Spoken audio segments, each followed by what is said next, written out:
Qu'est-ce que le benching? Les dérives des relations amoureuses modernes. Qu'est-ce que le benching? Peut-être ne l'avez-vous pas encore vécu, ou bien c'était sans le savoir. Pour saisir le concept afin de le repérer et s'en protéger, rien de mieux que d'utiliser l'image dont il tire son nom. Visualisez un joueur de foot remplaçant en plein match en train d'assister aux trépidantes actions de son équipe depuis son banc de touche, dit bench en anglais. L'excitation, l'envie, l'engagement, la préparation sont bien là, mais le terrain ne lui est pas encore accessible. Pour qu'il puisse entrer en jeu, il faut que quelqu'un décide de son utilité. Donc il attend, en trépignant. Et peut-être pour rien. Saisissez-vous le rapport avec les relations amoureuses? Creusons encore. Cette réflexion est tirée d'un article du site internet www.pervers-narcissique.com, dirigé par Pascal Couder, psychanalyste et psychologue clinicien, co-auteur de l'ouvrage de référence « La manipulation affective dans le couple, faire face à un pervers narcissique ». Depuis plus de 30 ans, Pascal Couder et son équipe de thérapeutes spécialistes des questions autour de la manipulation sentimentale prennent en charge les victimes de PN francophones partout dans le monde grâce à la vidéoconsultation. Rendez-vous sur pervers-narcissique.com pour accéder gratuitement à une multitude de ressources précieuses. Être benché, c'est quoi? Cela fait des jours, voire des semaines que vous attendez un signe de votre partenaire. Il n'y a pas eu de dispute ni de tension lorsque vous étiez tous les deux. La connexion, les compliments, les promesses étaient même bien là tant que vous étiez ensemble. Et puis, il a fallu se séparer momentanément. Enfin, ça c'est ce qui était implicite pour vous, pour retourner chacun à sa vie. Mais sans explication, le silence radio est devenu du ghosting, jusqu'à ce que le fantôme ressuscite. Le scénario perpétuel du benching. Le désarroi dans lequel vous vous trouvez en l'absence de l'autre est pénible à vivre, et ce, même si vous n'éprouvez pas encore de sentiments amoureux. Le plus dur, il faut bien l'admettre, c'est cette inconfortable impression de rejet qui fait bien plus mal que le réel manque de l'autre. Mais vous finissez par vous faire une raison et commencez à passer à autre chose. Soudain, alors que vous n'y croyez presque plus, votre téléphone retentit et son nom apparaît sur l'écran. Il est suivi du typique « Hey, ça va toi ?» ou toute autre variante. Comme un hameçon qu'on laisserait traîner là pour voir si ça mord. Et ça marche, vous mordez. Parce que peut-être qu'enfin, vous allez recevoir une explication valable qui disculperait totalement son silence et réparer ainsi cette blessure à l'ego que vous venez de subir. La conversation reprend donc, comme si de rien n'était. D'ailleurs, vous ne saurez rien qui justifie cette disparition, à part éventuellement quelques excuses fumeuses loin d'être convaincantes. Mais peu importe, votre partenaire est revenu, et c'est tout ce qui compte, non? Vous allez vraisemblablement vous revoir, et ce sera bien. Malheureusement, inutile de vous leurrer. Vous devrez à nouveau supporter l'indifférence, puis le retour, ou pas. Ce scénario n'a plus qu'à tourner en boucle pour devenir le cercle vicieux du benching. Et il durera tant que vous le permettrez. Comment s'explique la tendance au benching en amour? Abreuvé de contes fantastiques, de films romantiques et d'histoires à l'eau de rose, on a pratiquement tous grandi avec en tête l'idéal d'un amour fusionnel qui nous conférerait un statut à part, voire supérieur, aux yeux de notre partenaire. Eh bien, pour une personne qui est benchée, c'est exactement l'inverse qui se produit. Elle n'est qu'un plan B, une option qu'on se garde sous le coude, au cas où. Une solution de repli, un substitut, une compensation, un moindre mal. Bref, c'est quelqu'un de facultatif. Pourtant, le bencher ou la bencheuse le sait. Cette personne est tout à fait convenable et agréable même. Si ses qualités ne sont absolument pas à remettre en cause, ce n'est malheureusement pas elle qui fait battre son cœur. Alors pourquoi la garder égoïstement au chaud aux dépens de son bonheur à elle? Qui sont les benchers?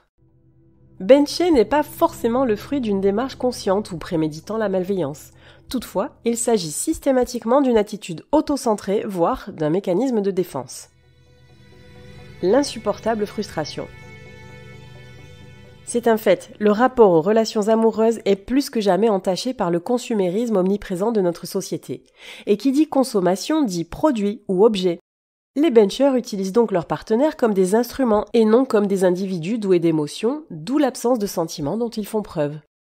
On veut tout de suite selon les termes que nous fixons nous-mêmes. Du coup, la frustration n'a plus vraiment sa place et s'en trouve d'autant plus mal gérée à la manière d'un individu immature. Parmi les moyens d'y pallier, trouver des substituts à l'objet de convoitise inatteignable pour l'instant amène une forme d'apaisement. Pour le benching, cela peut se manifester à travers ces réflexions. Je n'ai pas trouvé encore le grand amour, mais j'ai une copine sympa. Ou bien, ma liberté compte plus que tout, mais j'ai quelqu'un qui est là pour moi quand la solitude me pèse. Ainsi, le cumul d'options, c'est-à-dire s'aménager des solutions de remplacement, donne l'impression de contrer la menace du vide. Quoi qu'il arrive, la démarche est totalement autocentrée, faisant fi de l'empathie et du respect envers l'autre. Comment guérir ces bourreaux de l'amour ? Le plus souvent, un individu a recours au benching pour 3 types de raisons. 1. Quelqu'un d'autre occupe ses pensées. 2. La peur de l'engagement l'empêche de nouer des liens. 3. Il s'agit d'un jeu de manipulation affective. Dans le premier cas, il peut s'agir de l'ex difficile à oublier car le deuil sentimental n'est pas encore fait ou bien de l'amour impossible à assouvir, que ce soit à cause de la distance, de l'indisponibilité de l'autre, etc. Dans ce cas, on se console avec quelqu'un de convenable, mais l'attachement étant empêché, on pratique le benching par manque d'engagement, parfois même sans s'en rendre compte. Dans le deuxième cas, les benchers éprouvent généralement des difficultés à évoluer vers un rapport plus sain à l'autre, le plus souvent à cause d'un traumatisme non résolu. Ainsi, pour ne pas expérimenter l'émotion pénible de la souffrance, ils se coupent de toute forme d'émoi. Mais dans le troisième cas, il s'agit probablement d'un profil pervers narcissique qui éprouve une certaine jouissance à constater son emprise sur autrui en jouant avec ses émotions.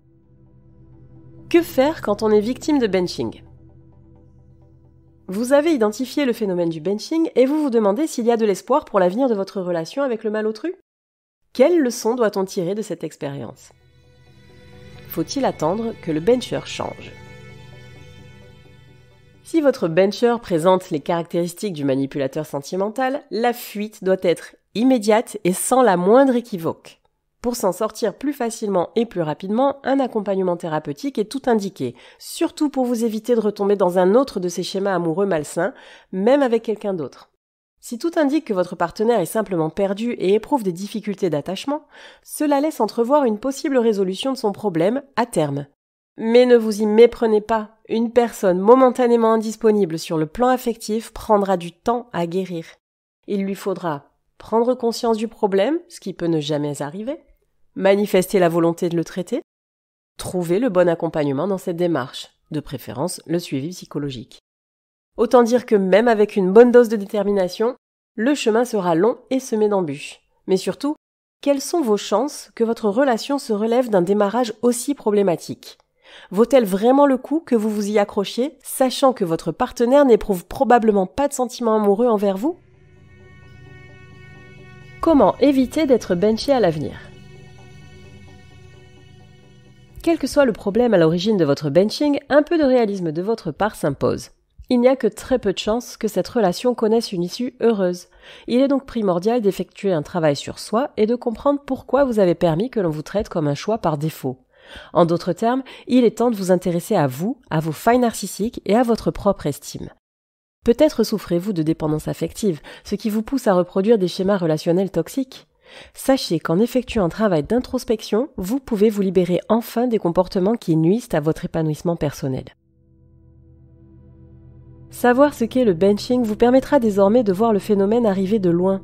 Cela peut s'avérer utile pour vous comme pour votre entourage, car c'est une pratique qui, tout comme le ghosting, prend beaucoup d'ampleur avec l'usage d'Internet et des applications de dating.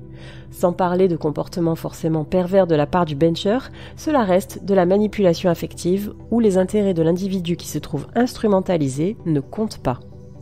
Ça ne fait pas rêver, n'est-ce pas ? Alors quittez le banc des remplaçants et allez rejoindre l'équipe qui vous appréciera à votre juste valeur. Rendez-vous sur www.pervers-narcissique.com et trouvez-y de nombreux conseils sur comment gérer la séparation, comment gérer l'après, la reconstruction, et vous pourrez également rentrer en contact avec un membre de l'équipe. Ne restez pas seul. Merci d'avoir écouté ce podcast. Rendez-vous très prochainement pour un nouvel épisode. N'hésitez pas à vous abonner pour ne rien manquer des prochaines publications. À très bientôt.